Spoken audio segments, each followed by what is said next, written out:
WR's Luke Notestine spoke with the team this afternoon as they prepare for tonight's must-win Game 3. Every seat here inside Amalie Arena has one of these noisemakers that says "Go Bolts." The Canes will certainly face an energetic and loud crowd tonight as they get ready to play Game 3 of their playoff series here in Tampa. WRL's Luke Notestine is in Tampa Bay with more. When Jacob Slavin scored in the second period to give the Canes a 4-2 lead, this building got pretty quiet. However, by the end of the second period, Tampa Bay had scored 3 power play goals, and it was too much for Carolina to overcome. WRL's Luke Notestine joins us live from Tampa after listening to what the team is talking about today. Luke? Gerald, the Canes have continued to play very well against the Lightning in this series, but with no wins to show for it until last night. A power play goal in overtime by the captain Jordan Staal sent the Canes into a frenzy on the ice and allowed Carolina to take a huge step forward in this series. WRL's Luke Notestine joins us from Tampa, Florida to preview Game 3.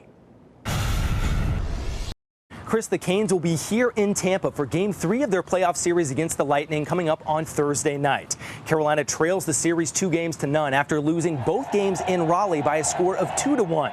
Carolina scored just a combined 2 goals in those first 2 games. Head coach Rod Brindamore says that his team has played well, but they need to find a way to score, preferably early, here at the home of the defending Stanley Cup champs in Tampa.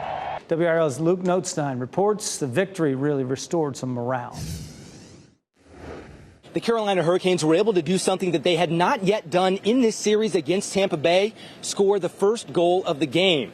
That led to the Canes going on to win this game 3-2 in overtime. Brett Pesce, Sebastian Aho, Jordan Staal, and Peter Mrazek all played outstanding. It was a great team effort, and all of a sudden the Carolina Hurricanes are in this series. They now trail the series 2-1 to Tampa as they prepare for Game 4 coming up on Saturday. WRL's Luke Notestine was in Tampa Bay and has more. Head coach Rod Brindamore said anytime you can score 4 times against Tampa goaltender Andrei Vasilevskiy, you've got to find a way to win the game. That didn't happen last night as the Canes fell 6-4 here in Tampa. 3 power play goals from Tampa Bay, and that was too much for the Canes to be able to overcome.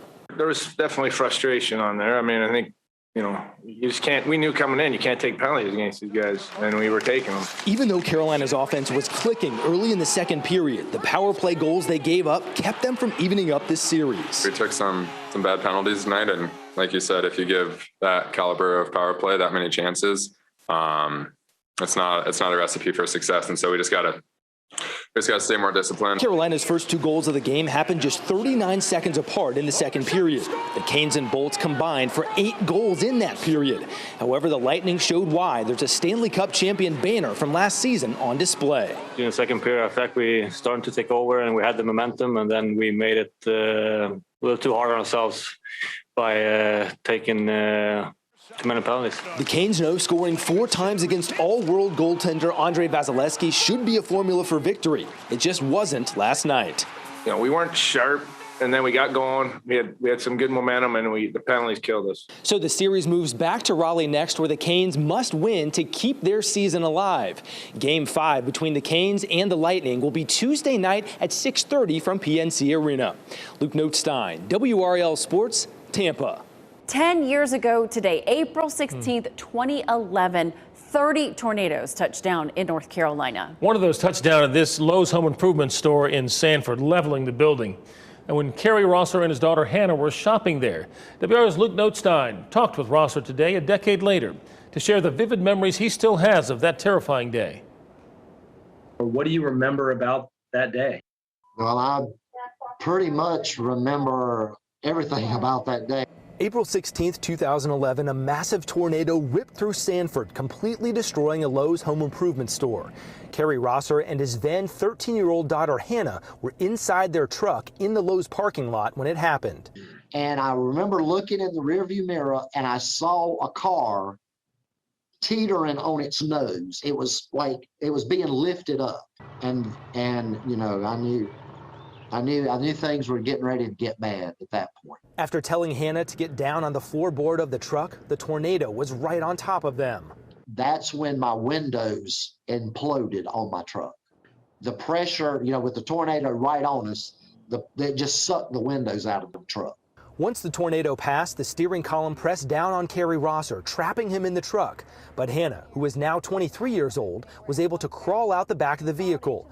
WRAL interviewed Rosser and his daughter in 2011. Here's what she said 10 years ago. A lot of times I'd tell people, it's like, oh, I hate being small. I wish I'd be tall because people make fun of me. Now it's like, ha, that's why I'm small. God had a plan for me being small. She was able to alert the store manager that her dad was still trapped inside the truck. First responders arrived quickly and helped Rosser out of the truck.